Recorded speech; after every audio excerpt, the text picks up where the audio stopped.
Hey what's up everybody, कैसे हो आप सब। वीडियो को लाइक करो, शेयर करो और सब्सक्राइब करो। So let's continue the topic. बच्चों, मैंने अभी आपको डिस्क्राइब किया कि सेकुलरिज्म क्या होता है और स्टेट क्या होता है, और सेकुलरिज्म को अगर सही ढंग से फॉलो ना किया जाए तो उसका क्या रिजल्ट होता है, इंडिया में कैसे सेकुलरिज्म को फॉलो किया जाता है। अब हम पढ़ेंगे सेकुलरिज्म इन इंडिया, या इंडिया में सेकुलरिज्म को कैसे माना जाता है। अब इसको हम कैसे क्लियर करेंगे, ये जो हम आपको डिस्क्राइब करेंगे उससे आपको क्लियर हो जाएगा। क्योंकि इंडिया जो है एक सेकुलर नेशन है। सेकुलर नेशन मीन्स धर्मनिरपेक्ष राष्ट्र है, और वो यहाँ पर बहुत सारे धर्मों को मानने वाले, अलग अलग रिलीजन को मानने वाले लोग रहते हैं। क्योंकि इंडिया एक धर्मनिरपेक्ष राष्ट्र है तो इसलिए वो अपने सभी राष्ट्रों, डेमोक्रेटिक कंट्री है, इसलिए अपने सभी सिटीजन्स को ये राइट्स देता है कि वो अपने अपने धर्म को, उनको मानने की स्वतंत्रता है। और साथ ही साथ इंडिया में किसी भी व्यक्ति के ऊपर, चाहे वो राज्य ही क्यों ना, सरकार ही क्यों ना हो, किसी भी व्यक्ति को ये प्रेशराइज नहीं कर सकती कि वो किसी एक विशेष धर्म को फॉलो करे, किसी एक विशेष धर्म को माने। हर व्यक्ति की अपनी इच्छा है, वो किसी भी धर्म को फॉलो कर सकता है। एक डेमोक्रेटिक कंट्री होने के नाते इंडिया में किसी एक विशेष धर्म को, मैंने पहले ही आपको डिस्क्राइब किया है कि ऑफिशियल रिलीजन का दर्जा नहीं दिया गया है। अगर सपोज कीजिए कि अगर किसी बहुसंख्यक लोग जिस धर्म को मानते हैं उस धर्म को अगर ऑफिशियल रिलीजन का दर्जा दिया जाएगा तो क्या होगा, जो अदर कम्युनिटीज़ हैं, जो माइनर कम्युनिटीज़ हैं, जो अल्पसंख्यक हैं, तो उनके ऊपर ये जो बहुसंख्यक हैं उनके ऊपर क्रुएलिटी करेंगे, अत्याचार करेंगे, और इसके परिणाम स्वरूप क्या होगा, डिस्क्रिमिनेशन होगा, भेदभाव होगा, और डिस्ट्रस्ट बढ़ जाएगा आपस में एक दूसरे के बीच में। तो इंडिया में सेकुलर या सेकुलरिज्म को इसलिए इंडियन गवर्नमेंट ने अडॉप्ट किया है। मैंने पहले ही आपको डिस्क्राइब किया इसकी प्रीवियस वीडियो में कि जो सेकुलरिज्म शब्द है वो इंडियन कॉन्स्टिट्यूशन में 1974 के 44 अमेंडमेंट के थ्रू अडॉप्ट किया गया है। तो जब कॉन्स्टिट्यूशन हमारा बना उस समय सेकुलर या धर्मनिरपेक्ष शब्द इंडियन संविधान में जुड़ा नहीं था। 1974 में हमारे संविधान में 44वां संशोधन किया गया, उसके थ्रू ही धर्मनिरपेक्ष शब्द हमारे संविधान में लाया गया। तो हमारे संविधान में बहुत सारी स्ट्रेटजीज इंडियन कॉन्स्टिट्यूशन में अपनाई गई है सेकुलरिज्म को अडॉप्ट करने के लिए, उसको फॉलो करने के लिए। तो इंडियन कॉन्स्टिट्यूशन में किस व्यू से सेकुलरिज्म को अडॉप्ट किया गया है, तो ये make sure no religious community has domination over any other, ये निश्चित करना कि कोई भी धार्मिक समूह जो है दूसरे समूह के ऊपर अपना प्रभुत्व स्थापित नहीं करेगा।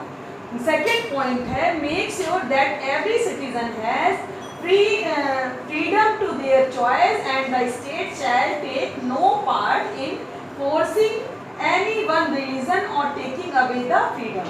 ये इस बात को निश्चित करना कि हर एक व्यक्ति को अपना धर्म चुनने की स्वतंत्रता है और राज्य उनको बाध्य नहीं करेगा किसी भी धर्म को चुनने के लिए।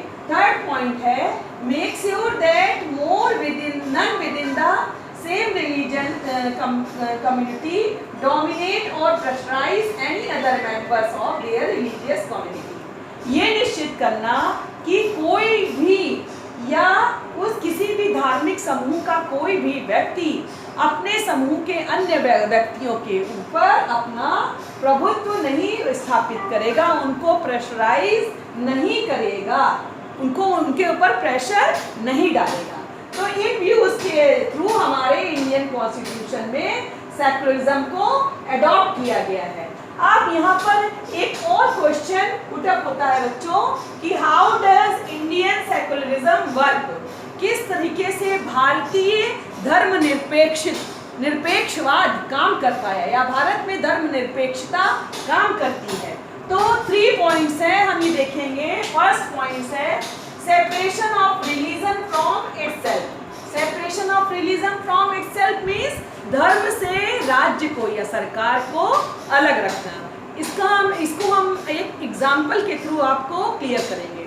सपोज कीजिए कि 2 कम्युनिटी है और दोनों कम्युनिटी मुस्लिम या हिंदू हैं, और उनके त्यौहार एक ही डेट पे पड़ जाते हैं, तो क्या होगा? और साथ ही उस कम्युनिटी की एक प्लेग्राउंड है, तो दोनों ही कम्युनिटी ये चाहेगी कि उस प्लेग्राउंड उनको मिल जाए, वो प्लेग्राउंड जिससे वो अपना रिलीजियस जो फेस्टिवल है उस पर ऑर्गेनाइज कर सके। तो इसके लिए क्या होता है कि एक कम्युनिटी है पास के पुलिस स्टेशन में जाती है और पुलिस स्टेशन में कहती है कि हमको वो प्लेग्राउंड दे दीजिए जिससे कि हम अपने धार्मिक आयोजन को उस पर ऑर्गेनाइज कर सकें। तो पुलिस जो कहती है उससे कि ये सही नहीं है, इट इज़ नॉट वेल, और हमारे इंडियन कॉन्स्टिट्यूशन में ये मना भी किया गया। इंडियन कॉन्स्टिट्यूशन इस बात को सपोर्ट नहीं करता है किसी एक धर्म को प्रेफरेंस दिया जाए, तो इसलिए आपको ये प्लेग्राउंड नहीं मिल सकता है। और अगर आपको प्लेग्राउंड चाहिए तो आप लोग म्यूचुअल अंडरस्टैंडिंग आपस में दोनों कमेटी आपस में समझौता कर लीजिए और शांतिपूर्ण ढंग से अपने आयोजन को, अपने उत्सवों को आप उस पर आयोजित कर सकते हैं। तो इस तरीके से हम देखते हैं कि इंडिया में जो धर्म है वो सरकार या राज्य से अलग होता है।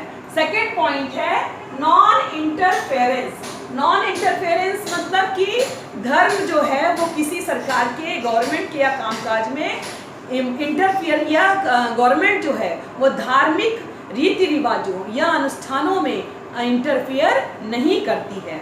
एक सपोज कीजिए, या एग्जाम्पल है आपकी बुक में पेज नंबर 13 में एग्जाम्पल है दिया हुआ है कि सरजीत सिंह है।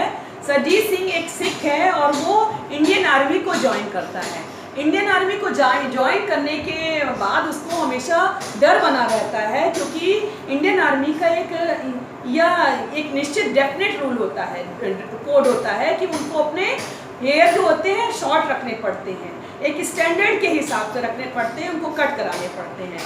तो सरजीत को लगा कि अगर वो जाता है आर्मी में या आर्मी में जाता है तो उसको वो पगड़ी कैसे बांधेगा, उसको भी अपने हेयर कट कराने पड़ेंगे। लेकिन जब वो वहाँ जाता है तो उसको जान के ये बहुत खुशी होती है कि वो अपनी पगड़ी को बांध सकता है और अपने बाल को भी रख सकता है, क्योंकि हमारा जो इंडियन कॉन्स्टिट्यूशन है वो इस बात की गारंटी देता है कि हर एक नागरिक को अपनी इच्छानुसार अपने धर्म को, अपनी परंपराओं को, अपने रीति रिवाजों को मानने की स्वतंत्रता है। तो इस तरीके से हम लोगों ने देखा कि फर्स्ट पॉइंट था separation of religion from itself. जो इंडिया में सेक्युलरिज्म है वो इस तरीके से वर्क करता है कि वो धर्म से अपने को अलग रखता है। सेकेंड है नॉन इंटरफेरेंस, धर्म के मामले में गवर्नमेंट इंटरफेरेंस नहीं करती है।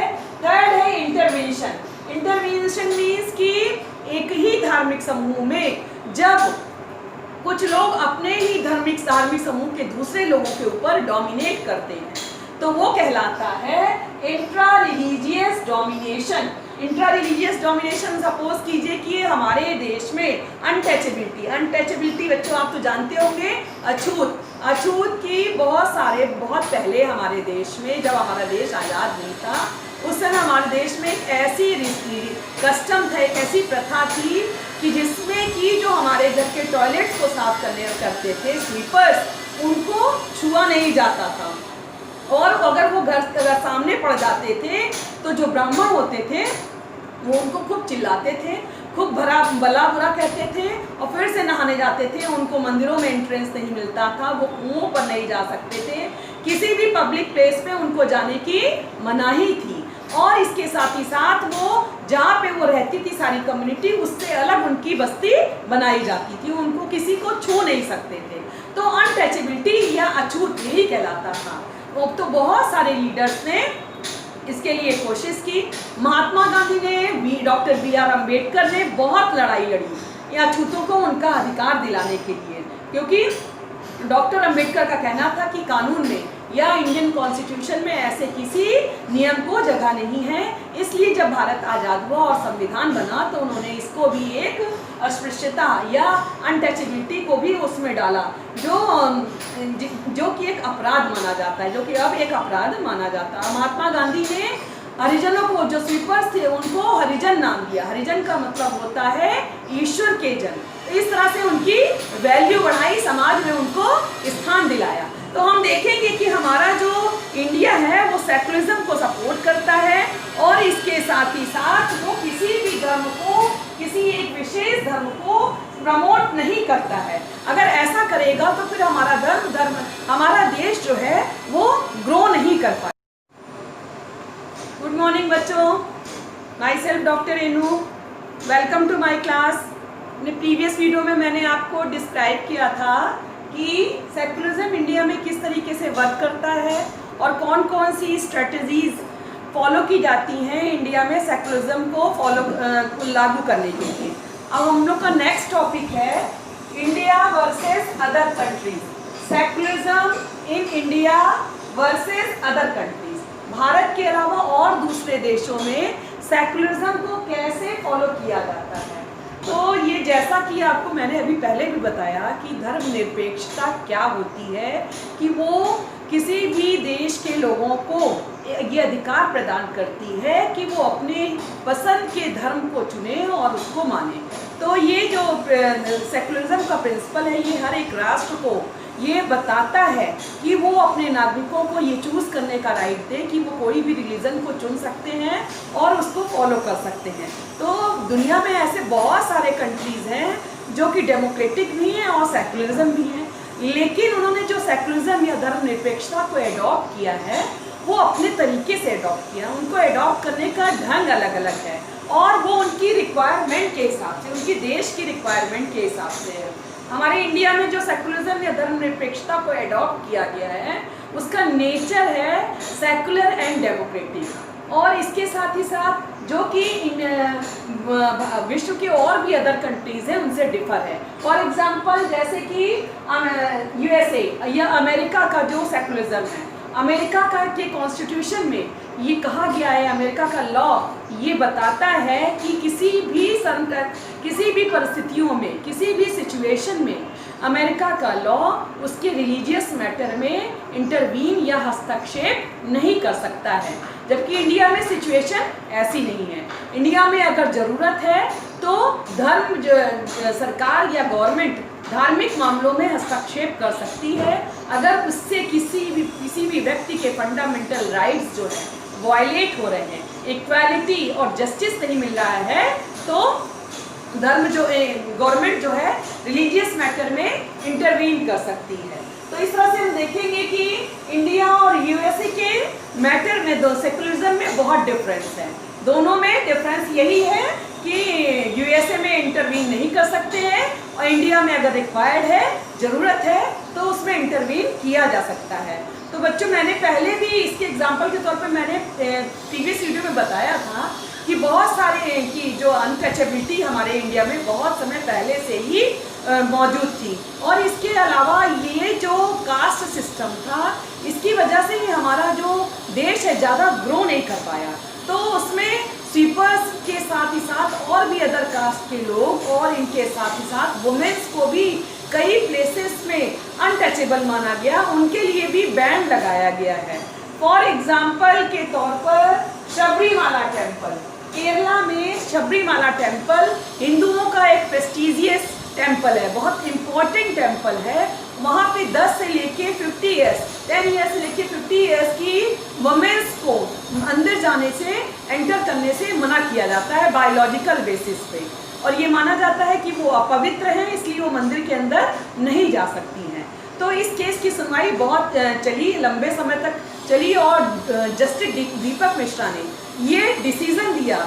बहुत सारे अपोजिशन के बावजूद भी उन्होंने ये डिसीजन दिया। ये तुम्हारी बुक में देखो बेटा, पेज नंबर 14 में, यहाँ केस स्टडी 1 में देखो दिया उन्होंने कि ये जो रूल है ये वॉयलेट करता है, व्यक्ति की स्वतंत्रता का हनन करता है, इससे फ्रीडम ऑफ राइट और फ्रीडम ऑफ वर्शिप का वॉयलेशन होता है, इसलिए इस रूल को बैन किया जाता है और इसके साथ ही साथ महिलाओं को शबरीमाला मंदिर में प्रवेश करने की इजाज़त मिल गई। तो ये दिखाता है कि हमारा देश जो है धर्मनिरपेक्ष है, और इसके साथ ही साथ हमारा देश जो है, हमारा कंट्री, वो सेकुलरिज्म के कौन से एक कॉन्सेप्ट को फॉलो करता है।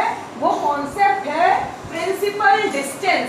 प्रिंसिपल डिस्टेंस मीन्स सैद्धांतिक दूरी का सिद्धांत, जिसको कि राजीव भार्गव ने दिया है इस सिद्धांत को। और इस सिद्धांत के हिसाब से कि ये सिद्धांत हमें ये बताता है कि गवर्नमेंट धर्म में कोई भी स्टेट कोई भी इंटरवीन या हस्तक्षेप तभी कर सकती है, उन आदर्शों के हिसाब से कर सकती है जो हमारे कॉन्स्टिट्यूशन में या संविधान में दिए गए हैं। हमारे संविधान में दिए गए आदर्शों के अनुरूप ही गवर्नमेंट या सरकार धार्मिक मैटर में या रिलीजन में इंटरफियर कर सकती है। तो आई होप यहाँ तक आपको